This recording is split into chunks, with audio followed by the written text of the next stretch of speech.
दोस्तों, आपने केजरीवाल को हमेशा कुछ न कुछ बोलते तो सुना ही होगा। कुछ वक्त पहले उन्होंने एक बयान दिया था। उस बयान में उन्होंने दावा किया था कि वो यमुना नदी को साफ करेंगे। उन्हीं की तरह उनका बयान भी झूठा निकला। हालांकि उन्होंने यमुना तो साफ नहीं कराई, लेकिन उन्हें जेल जरूर हो गई। देखा आपने लापरवाही का नतीजा है। इसी मुद्दे को लेकर इनकी ब्रूटल इंसल्ट हुई। दोस्तों, आज हम इस वीडियो में इनकी हुई ब्रूटल इंसल्ट को देखेंगे, तो बने रहिए अंत तक, आपको मज़ा जरूर आएगा। तो चलिए शुरू करते हैं। अरविंद जी, दिल्ली में आपकी लड़ाई है किससे? नरेंद्र मोदी से है, भारतीय जनता पार्टी से है, कांग्रेस पार्टी से है? मेरे को उनसे क्या लेना देना है नवीन जी? मेरी क्यों लड़ाई होगी? मेरी ना नरेंद्र मोदी जी से लड़ाई है, ना बीजेपी से लड़ाई है, ना कांग्रेस से लड़ाई है। मैं तो जनता का भला चाहता हूँ। जनता के लिए मैंने अच्छे स्कूल बना दिए, जनता के लिए मैंने अच्छे अस्पताल बना दिए, जनता के लिए मैंने बिजली का अच्छा इंतज़ाम कर दिया। पानी पे लगा हुआ हूँ, काफ़ी इलाकों में पानी पहुँचाया, लेकिन अभी काफ़ी पानी पे काम करना बाकी है। यमुना साफ़ करनी बाकी है, दिल्ली का इंफ्रास्ट्रक्चर अच्छा करना बाकी है, दिल्ली की सफाई करनी बाकी है। कई काम बाकी हैं, कई काम कर दिए। मैं इंजीनियर हूँ पढ़ाई से, प्रोफेशन से। मैं इंजीनियरिंग की पढ़ाई की है, पढ़ा लिखा आदमी हूँ। मेरे को गवर्नेंस में मज़ा आता है, मेरे को राजनीति में मज़ा नहीं आता। और राजनीति इसी वजह से ये लोग मेरे को इतना परेशान करते हैं। तो उसी सवाल पर आने वाला था। आपने कहा मैं इंजीनियर हूँ। पिछले चुनाव में आपने वायदा किया था कि यमुना साफ कर दूंगा, सड़कों को यूरोप की तरह बना दूंगा और पानी दे दूंगा। ये तीन काम रह गए, नोटिस तीन काम रह गए। नाम से अंदाजा नहीं लगा पाया कि 5 साल में नहीं हो पाएगा। नहीं, मैं 5 साल में कर सकता हूँ। अगर अभी आप कहें, मैं आधा पौना घंटा लगेगा, मैं सारा समझा दूंगा। मेरे पास प्लान है पूरा। यमुना कैसे साफ़ होगी, 24 घंटे पानी कहाँ से आएगा, पानी का इंतजाम कहाँ से किया जाएगा, सड़कें कैसे ठीक होंगी, सारा प्लान है मेरे पास। पूरा प्लान है, पैसे का इंतजाम है। 2020 में मैंने ये 3 वादे, कई वादे किए थे, बाकी तो पूरे कर दिए। 3 वादे मेरे रह गए। इसको आप मानते हैं कि यकीन रह मैं गए? पूरे नहीं कर पाया, क्योंकि 2.5 साल कोरोना हो गया, और उसके बाद इन्होंने मेरे को उस फर्जी केस में उलझा दिया, जिसकी वजह से मेरी टीम तितर बितर हो गई। सत्येंद्र जैन को जेल भेज दिया, मनीष को जेल भेज दिया, फिर मुझे जेल भेज दिया। अब हम इन सारे केसेस से निपट गए हैं, कोरोना ख़त्म हो गया। अगले 5 साल साफ़ सुथरे हैं, तो मैं इन तीनों कामों को, यमुना भी साफ़ कर सकता हूँ। यमुना में अब देखिए क्या है, वज़ीराबाद तक पानी आता है, साफ़ होता है बिल्कुल। वज़ीराबाद के आगे जो है वो सीवर सारा का सारा जा रहा है। शादरा ड्रेन आ रही है जो कि यूपी से आती है, वो वहाँ से कूड़ गंद लेके आती है। नजफगढ़ ड्रेन हरियाणा से बादशाहपुर ड्रेन का सारा गंद लेके इसमें आती है। इस सारे के सारे को हम अपने सीवेज ट्रीटमेंट प्लांट की तरफ डाइवर्ट करें। अब 1740 जो कॉलोनियाँ हैं, कच्ची कॉलोनियाँ, उनमें सीवर का इंतजाम कर दिया हमने। ये बहुत बड़ा काम था। आप ये मान के चलो कि 80% काम यमुना की सफाई का हो गया है। अब 3-4 साल के अंदर बाकी काम भी हो जाएगा, यमुना साफ़ हो जाएगी। पीने के पानी का इंतजाम कर देंगे हम लोग, हमारे पास पूरा प्लान है।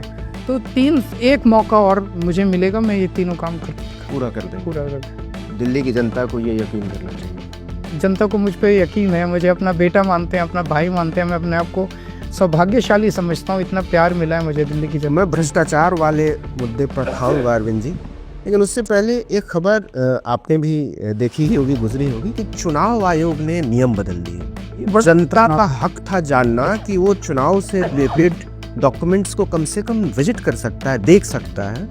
और अपोजिशन ने कहा कि ये तो मल्टी पार्टी डेमोक्रेसी को खत्म करने की साजिश है।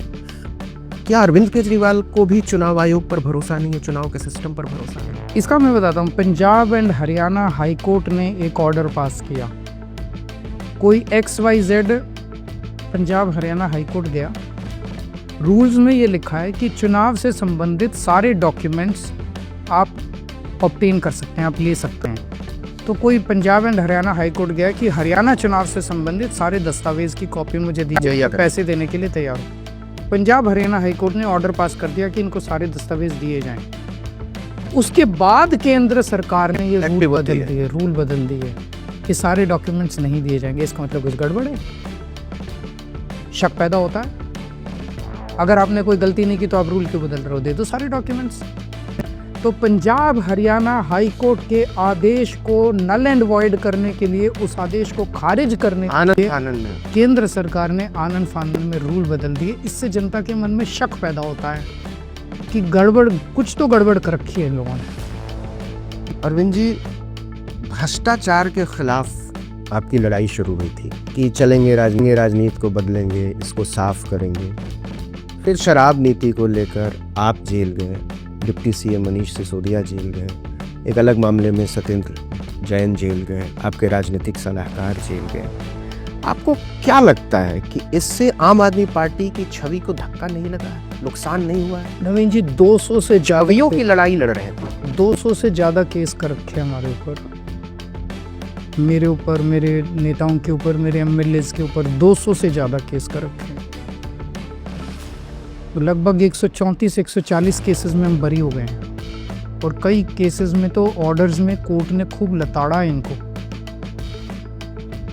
जैसा मैंने पहले कहा कि अगर मैं दूसरी पार्टियों की तरह पैसे कमाने लग जाता, पैसे से सत्ता और सत्ता से पैसा, मुझे कोई तकलीफ नहीं होती। मैं सिस्टम से लड़ रहा हूँ, सिस्टम रिएक्ट कर रहा है। लेकिन आरोप तो पैसे का ही है आपके। कुछ मिला? कोर्ट ने भी बार बार इनसे पूछा, भाई रिकवरी हुई, कोई एक नया पैसा मिला, कोई सबूत मिला? लोगों को पकड़ पकड़ के जबरदस्ती स्टेटमेंट्स लिए जा रहे हैं। तो कुछ नहीं है, कुछ भी नहीं है, सारे झूठे केस हैं। लेकिन हमें देश की न्याय व्यवस्था पे भरोसा है, सब खत्म हो जाएगा। अरविंद जी, आपने कई बार कहा कि आम आदमी पार्टी को ख़त्म करने की कोशिश, पूरी लीडरशिप को आपने टारगेट किया।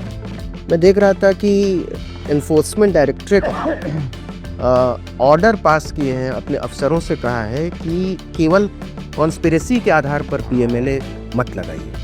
आपको लगता है कि चूंकि आप खुद राजस्व सेवा के अधिकारी रहे, आपका बड़ा यकीन रहा है ईडी पर, इनकम टैक्स पर, सीबीआई पर, वो यकीन शर्मरा है? इन दिनों में पिछले 10 साल में जब से केंद्र में भाजपा सरकार आई है, मैं ये नहीं कह रहा पहले दुरुपयोग नहीं होता था, इन सारी एजेंसीज का हमेशा से दुरुपयोग, जो भी सत्ता पक्ष में रहा उन्होंने किया एजेंसीज का दुरुपयोग।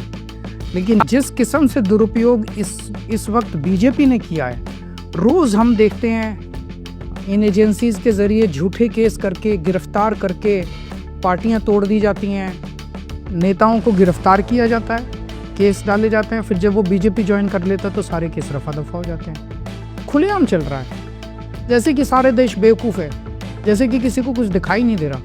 ये चल क्या रहा है?